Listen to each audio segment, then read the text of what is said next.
Alright guys, Abel here, back with another video, and this is going to be a bit different. I am going to review the recent debate that took place on the Joe Rogan Podcast between Gary Taubes and Dr. Stephan Guyenet. For your information, I will be doing a more thorough, proper breakdown of this debate with my buddy Vincent Sparegna on the podcast, but for now this is going to be a more general, shorter breakdown. A very general introduction as to what actually happened. On the Joe Rogan Podcast, these two gentlemen have debated what makes us fat. Gary Taubes is a journalist who, for the past decade, have caused a lot of controversy with his work. He has written books like Good Calories, Bad Calories, or The Case Against Sugar, or Why We Get Fat and What to Do About It. And he argues that the calories in, calories out model is wrong. People are not really getting fat because they are overeating and they don't move enough. It's carbohydrates and the concomitant insulin response that is to blame. Dr. Stephan Guyenet, on the other hand, is saying that the calories in, calories out model is indeed correct. Overeating and lack of activity is absolutely to blame for getting fat, and he studies the brain. So what are the cues that prompt people to overconsume food? So he focuses on things like food reward and the palatability of foods and such things. So I will not make it a secret that I went into this debate kind of rubbing my hands together, waiting for Dr. Guyenet to own Gary Taubes here. So yes, full disclaimer, I do believe that Dr. Stephan Guyenet's stance is the correct one and Gary Taubes is misinformed in his opinion.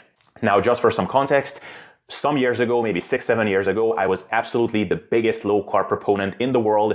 I was eating strict ketogenic diets and very low-carb diets exclusively. I was getting unsolicited lectures to my friends about why they should be eating like that as well. And Gary Taubes was one of my biggest personal heroes. But as time unfolded, I switched camps as I got more educated.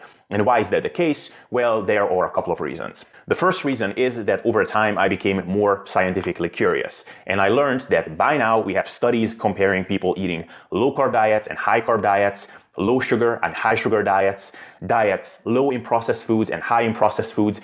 And the overwhelming lesson we learned from these studies is that as long as calories are equated, the results are the same. Whether we are studying fat loss or actually overfeeding studies where we are trying to make people fatter intentionally, as long as calories are the same, the fat and carbohydrate content doesn't really influence the results. The only macronutrient which has been shown to have some sort of an effect is protein, because protein has a bit of a thermogenic effect and also an anabolic effect on lean body mass. So people who go from eating a low protein to a high protein diet will have superior body composition results at the end of a fat loss diet, for example. But protein is still not magic. So you can get plenty fat by eating a high protein diet if your calories are high enough. And if you're not in a calorie deficit, no amount of protein is going to produce any sort of magic. So that is just the science part of the story. But then we can actually look at what happens in the real world. We have, for example, athletes who expend a crazy amount of energy, like marathon runners, like swimmers, who eat super high carbohydrate diets, and they are not gaining an ounce of fat. On the other hand, what happens when these athletes retire and stop being so active? They very often become significantly overweight if they don't change their diets significantly. We can also look at people like pro bodybuilders who will eat upwards of 1,000 grams of carbs and they will diet down to lower body fat percentages while they're doing that. They will also often inject themselves with exogenous insulin and they are still leaning down, or at least they are not gaining fat. And then we can actually also look at the proponents of very low carb diets who are often actually not super ripped. Some of the gurus and icons of the low carb community who have podcasts and speak at seminars, often they are not in so good shape. And I will name names here. For example, Jimmy Moore. I mean, I think it's fair to say that he is technically obese and he is one of the biggest public figures of the ketogenic diet movement. And I don't think it is because he is not following his own diet. I think it is because he managed to figure out how to make very low carb keto foods palatable, which in the past I have done so as well. So if you eat enough bacon and cheese and mayo and butter and nut butters and macadamia nuts, and maybe you even put together some keto cookies and pancakes, you can make these foods very palatable and you can absolutely overeat. I have done that in the past myself as well. Hell, I even managed to overeat on a strict carnivore diet where I literally did not have a carbohydrate containing item in my diet. If I was gluttonous enough with my eating behavior, I could absolutely overeat and gain body fat. We can also simply use some logical thinking here. For example, if keeping insulin low and managing blood sugar and cutting out carbs was really the magical key to getting super lean, wouldn't bodybuilders who are literally starving themselves for 6 months on end, they can't sleep, they're dreaming about food, they're waking up in the middle of the night to seek food, they are causing themselves 6 different eating disorders over the course of 6 months, wouldn't they just cut out carbs and eat unlimited bacon and cheese and peanut butter if really that was the key to getting lean? I mean, even if they really like eating carbs and they are super dogmatic about it, I think they would trade the lack of carbs to not suffering as much for 6 months. We can also just look at the fact that the people who are significantly overeating carbohydrates, I don't think that any of them are overeating plain potatoes or bananas or white rice or sugar packets on their own. Basically, everybody who is obese is eating a very high carbohydrate and a very high fat diet. So all this is to say that I don't think that you need to be a super scientifically inclined person to see that overeating will cause fat gain and undereating will cause fat loss. This concept is kind of similar to gravity, or just the concept that things will fall down if you let them free fall. We know that it's true, and the only question is why it is true and what are the intricacies of the picture. I'm also fairly unimpressed by some of the arguments that Gary Taubes likes to present. One of his favorite things to say in any interview or public talk he's giving is that the claim that people are getting fatter because they eat too much and they move too little is as simplistic as to say that this room is crowded because more people got in than how many got out. That it just doesn't explain anything. Yeah, that's like if a room is getting more crowded, more people are entering than leaving. That is the simplest. But it doesn't tell you why the room's getting crowded. It doesn't tell you why you're getting fatter. In my opinion, it actually does, because just as in the case of the room, we can say that, okay, this room is crowded because more people got in than how many got out. And then someone can ask the question, why? And then we can say that, well, because they served chocolate chip cookies in this room, so more people got in. Similarly, in the case of fat gain, yes, people are getting fatter because they eat more than how many calories they expend. And then can someone ask why? And actually, the entire body of work of someone like Dr. Stephan Guyenet is there to answer this very question. Why do people eat more than what they expend? And then we have things like food palatability, the food environment that we are in, and all the different cues that are prompting us to eat more food. Now, that is all just for a general background, and now let's talk a bit about the debate itself. You know, in general, I would say that Dr. Stephan Guyenet is a man of hard evidence who likes to point at concrete science, concrete studies and experiments, whereas Gary Taubes is a man of theoretical models. And if I wanted to phrase it a bit more cynically, I would say that he is a man of stories. And that is actually exactly how the debate unfolded. Dr. Guyenet has presented a number of studies and experiments and meta-analyses, and Gary Taubes was telling a lot of stories. And I mean a lot of stories. He was telling us stories about him and his brother, and how his brother and him were both eating a lot of food upon growing up, and somehow his brother grew up taller and lankier than he did.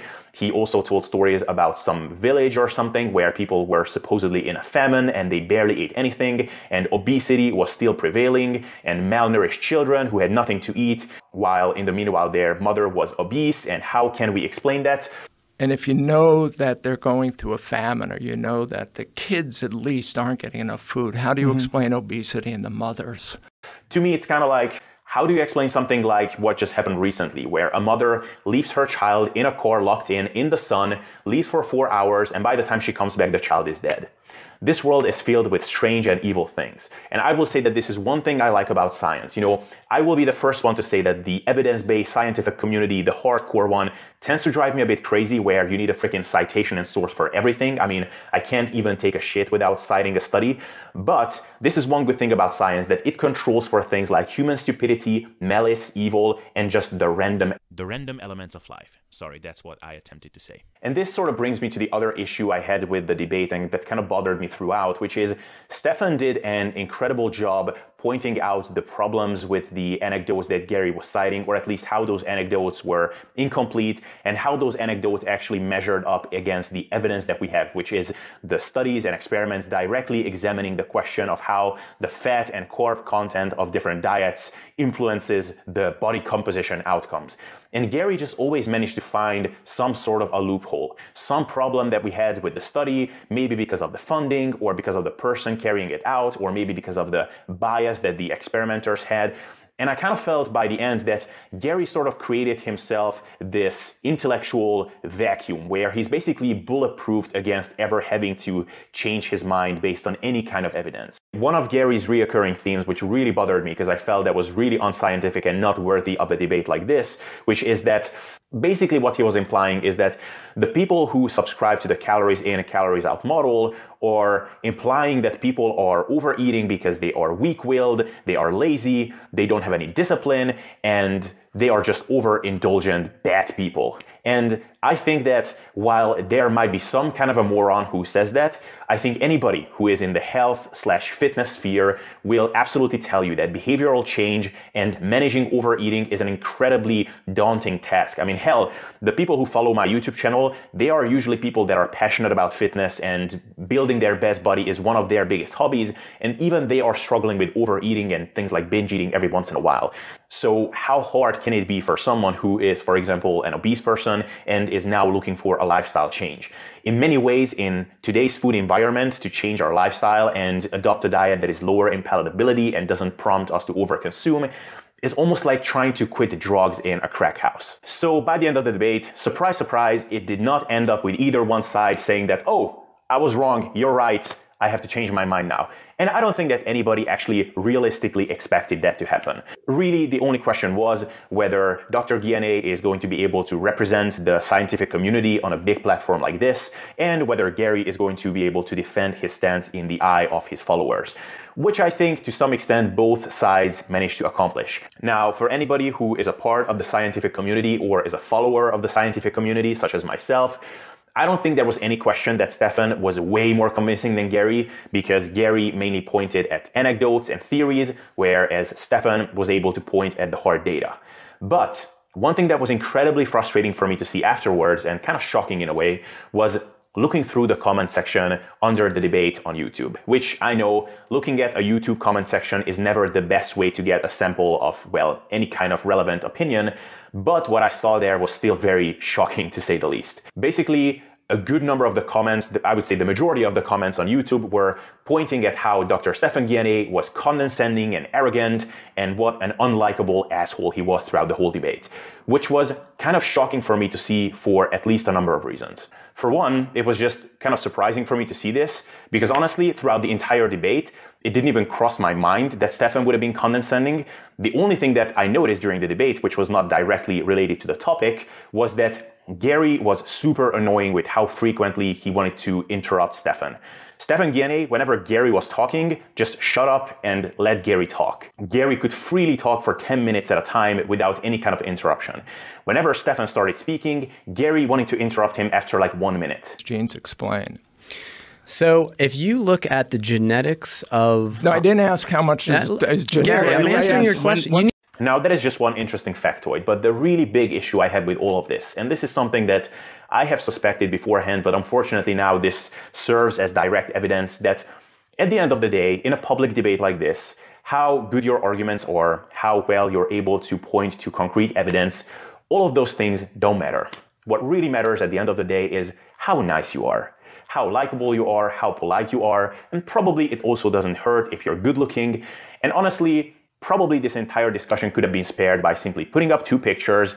This is Gary Taubes in the red corner. He is 6'2", 200 pounds. Look at that beautiful jawline. Look at that hair color. It's almost like Richard Gere. And there is Stephan Guyenet in the blue corner. He's also not bad looking. This is a voice sample of the two of them. Who has the more pleasant voice? And based on that, let's decide who is going to be the winner. Now, I will say that upon re-listening to the debate and re-watching it, I have noticed that Stephan was indeed quite condescending at certain times. I'm not done. Okay, no, but you're insulting me, Gary, Stephan. You got to stop doing that, dude. Gary. You keep acting like you think I'm an idiot. All right, are you done now?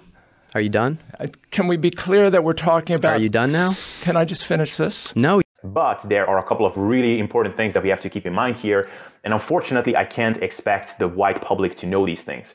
The first thing is that Gary has basically been a bully of the scientific community for the past decade. He has been talking shit about scientists such as Dr. Guyenet in public talks and in his books for the past decade. He has also tried, and unfortunately to some extent succeeded, to publicly humiliate Dr. Guyenet in a public talk that Stephan Guyenet has given in some kind of a symposium. That might refute your hypothesis rather than just present populations that support it. That's always key in science. Thank you for the advice. And so after this, it is not too shocking for me that Stephan was not super nice and polite with Gary in this debate.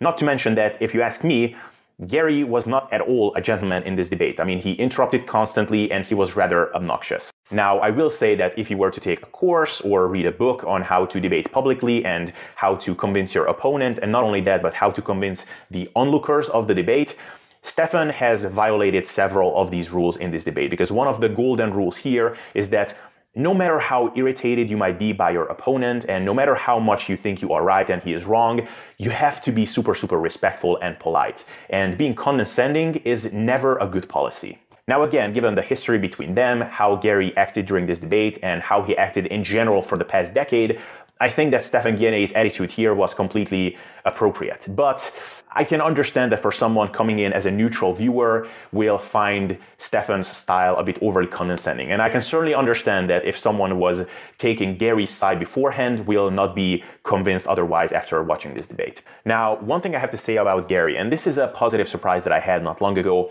Vincent, who is the guy that I'm going to analyze this debate with later on, has emailed Gary and had some exchange about his whole insulin hypothesis model. And Vincent has written some articles about Gary and debunking his theories, basically.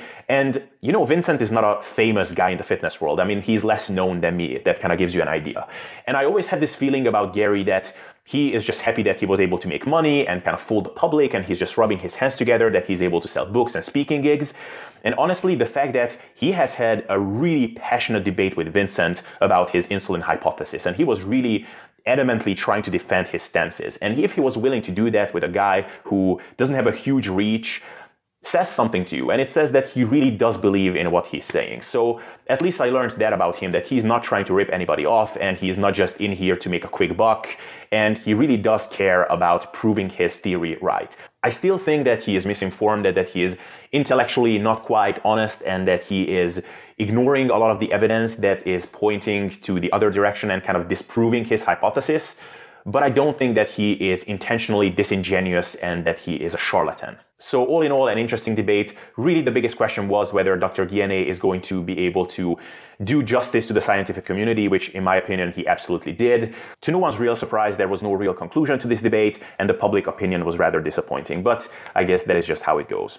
So all in all, these were my thoughts about the debate. Let me know what you think in the comment section. Like the video if you liked it, or dislike it if you disliked it. Subscribe to this comment and hit that subscribe button in the face like this, or like this with an uppercut, to support this channel and to be up to date for more content like this. And with that, see you next time.